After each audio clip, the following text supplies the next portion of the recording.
Mauritius, जो कि Africa continent में स्थित है, वहाँ पर विश्व हिंदी सचिवालय में 2 दिवसीय हिंदी अंतर्राष्ट्रीय सम्मेलन का आयोजन हुआ था, जिसमें बहुत सारे साहित्यकार, कवि और कलाकारों ने भाग लिया।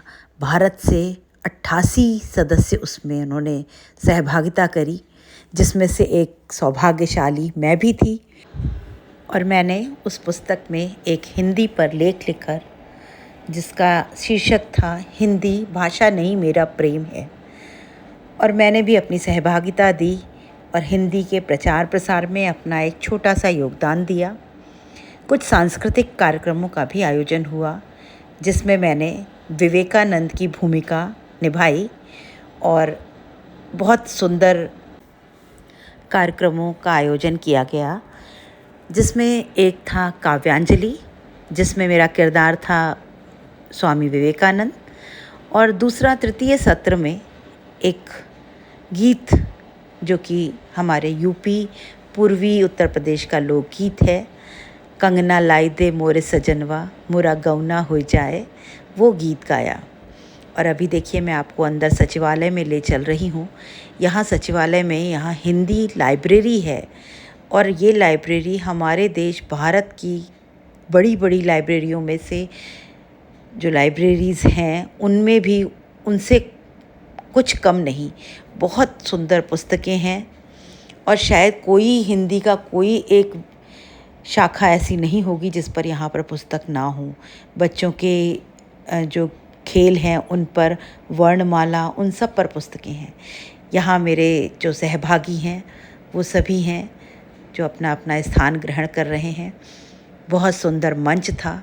मंच पर ये अंतर्राष्ट्रीय साहित्यिक एवं सांस्कृतिक उत्सव का ये बैनर लगा हुआ है। हमारे साथ कुछ मॉरिशस के ही जो संगत कलाकार थे, जो ढोलक और हारमोनियम पे थे, वो भी वहाँ उपस्थित थे, जिन्होंने हमारे गीत संगीत में हमारा साथ दिया।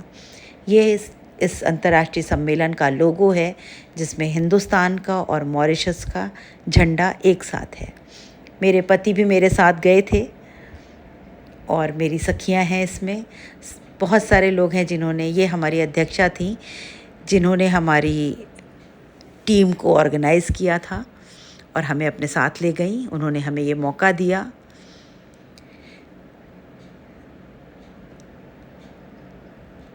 कुछ साथी कलाकार जिन्होंने कुछ कवियों और साहित्यकारों के रोल को निभाया, ये हमारी सखी हैं जो कि एक लेखिका हैं, और इन्होंने हमें मौका दिया इस सम्मेलन में साथ आने का। कुछ बहुत सुंदर सिंगर्स भी हमारे साथ थे जो हिंदी के प्रचार प्रसार में हमारी लोक संस्कृति को भी आगे बढ़ा रहे हैं, और दूर देश में हमारे भारत की संस्कृति और परंपरा को आगे तक ले जा रहे हैं। मैं शायद शब्दों में ये बयान नहीं कर सकती कि कितना अच्छा लगा, कितनी खुशी हुई। ये हमारी वंदना, जो सरस्वती वंदना थे, उसके कलाकार हैं। इन्होंने कार्यक्रम का शुरुआत करी, और सरस्वती वंदना से और मंगलाचरण से हमारे कार्यक्रम की शुरुआत हुई। इसमें हमारी सखियां हैं, हमारे कवि मित्र भी हैं जिन्होंने हमारा साथ दिया। और इन सभी के साथ जो मेरा 10 दिन का समय बीता, वो शब्द में अकथनीय है।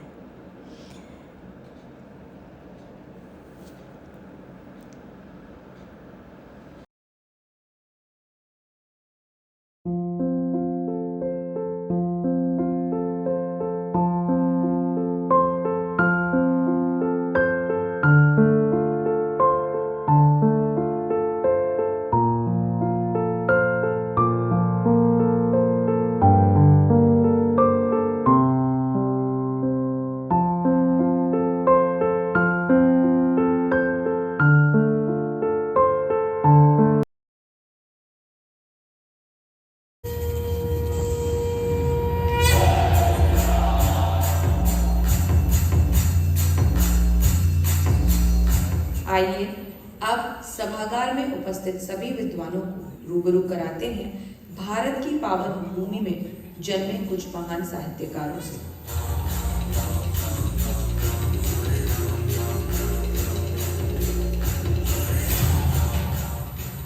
गोस्वामी तुलसीदास एक हिंदू संत, कवि, धर्म सुधारक और दार्शनिक थे।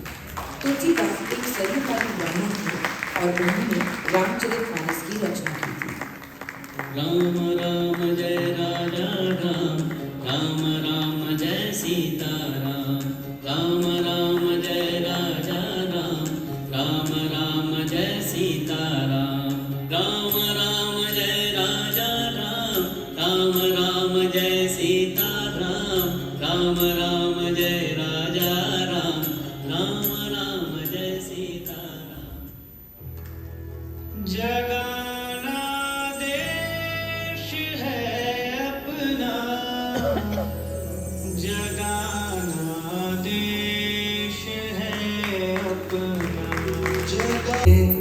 क्यों लौट प्रतिध्वनि मेरी, टकराती बिलखाती सी, पगली सी देती फेरी।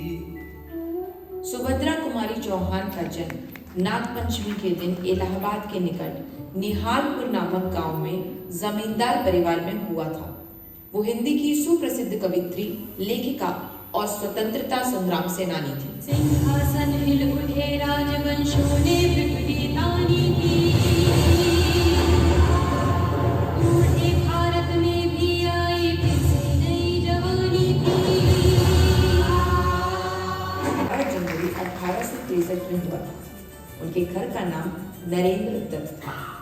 उनकी बुद्धि बचपन से ही बड़ी तीव्र थी और परमात्मा को पाने की लालसा मन में प्रबल थी। जिनकी ओजस्वी वचनों से गूंज उठा था विश्व गगन, जिनकी ओजस्वी वचनों से गूंज उठा था विश्व गगन, वही प्रेरणा पुंज हमारे स्वामी पूज्य विवेकानंद, वही प्रेरणा पुंज हमारे स्वामी पूज्य विवेकानंद, वही प्रेरणा पुंज हमारे स्वामी पूज्य विवेकानंद। मीराबाई भगवान श्री कृष्ण की एक महान भक्त थी और उन्हें राजस्थान की राधा के नाम से भी जाना जाता है। मीरा एक अच्छी गायिका और कवित्री थी। उनका जन्म राजस्थान के कुर्की ग्राम में हुआ था और वो मेवाड़ के राजा महाराणा प्रताप की ताई थी।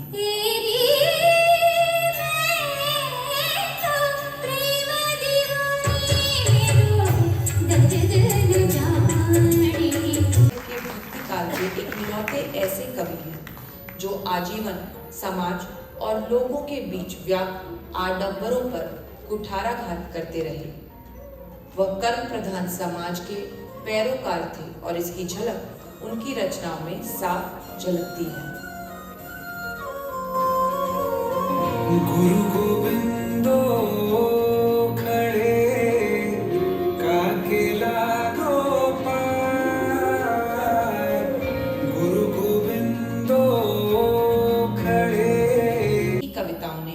भारतीय साहित्य में परिवर्तन लाया। इनकी शैली पूर्व कवियों से भिन्न थी, इसीलिए इन्हें नई सदी का रचयिता कहा जाता है। इनकी रचनाओं ने भारत के काव्य में नई धारा का संचार किया। कि लहरों से डरकर नौका पार नहीं होती, कोशिश करने वालों की कभी हार नहीं होती। नन्ही चींटी जब दाना लेकर चलती है, चढ़ती दीवारों पर 100 बार फिसलती है। मन का विश्वास रगों में सांस भरता है, चढ़कर गिरना गिरकर चढ़ना ना करता है। आखिर उसकी मेहनत बेकार नहीं होती, कोशिश करने वालों की कभी हार नहीं। असफलता एक चुनौती है, इसे स्वीकार करो। क्या कमी रह गई देखो और सुधार करो। जब तक न सफल हो नींद चैन को त्यागो तुम, जब तक न सफल हो नींद चैन को त्यागो तुम। संघर्ष का मैदान छोड़कर मत भागो तुम। कुछ किए बिना ही जय जयकार नहीं होती, कोशिश करने वालों की कभी हार नहीं होती।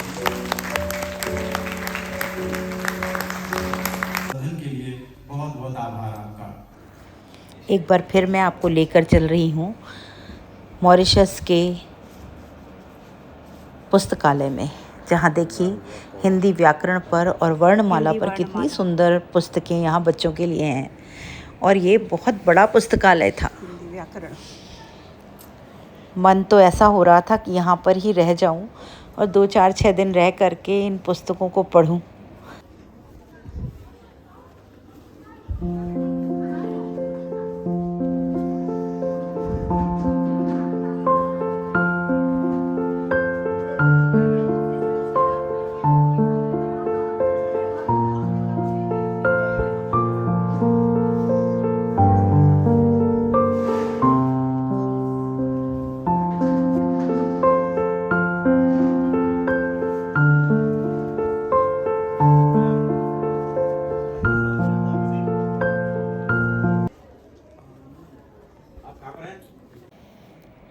कुछ फ़ोटोज़ यहाँ पर मैं आपको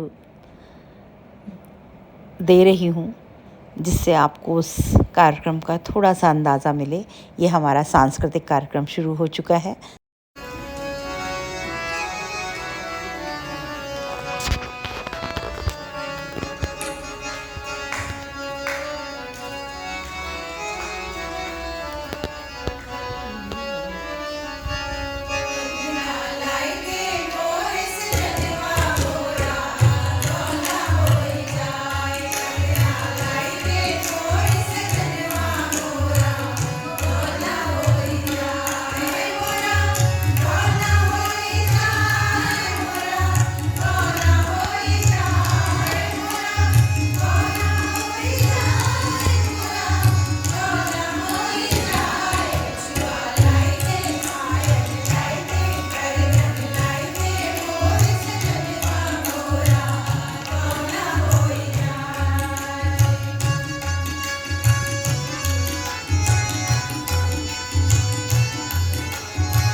इसी कार्यक्रम के साथ एक काव्य गोष्ठी का भी आयोजन हुआ,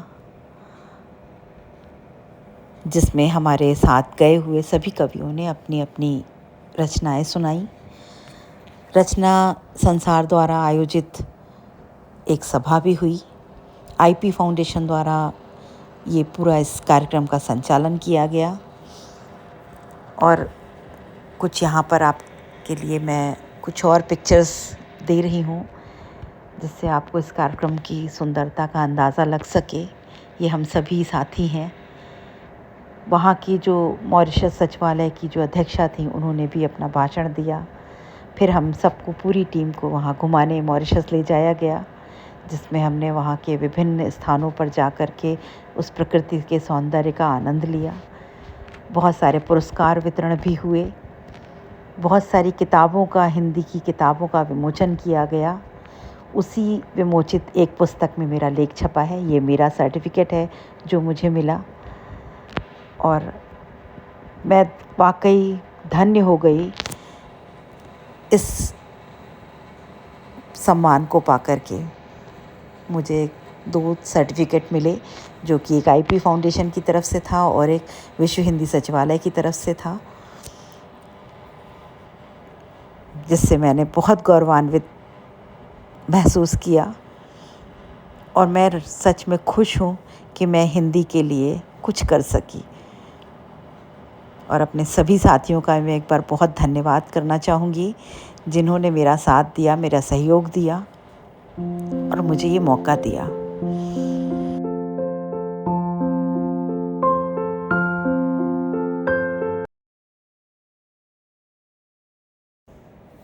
इंडिया टीवी के मुख्य समाचारों में इस कार्यक्रम का ब्यौरा भी दिया गया। एक बार सभी का बहुत बहुत धन्यवाद। Thank you.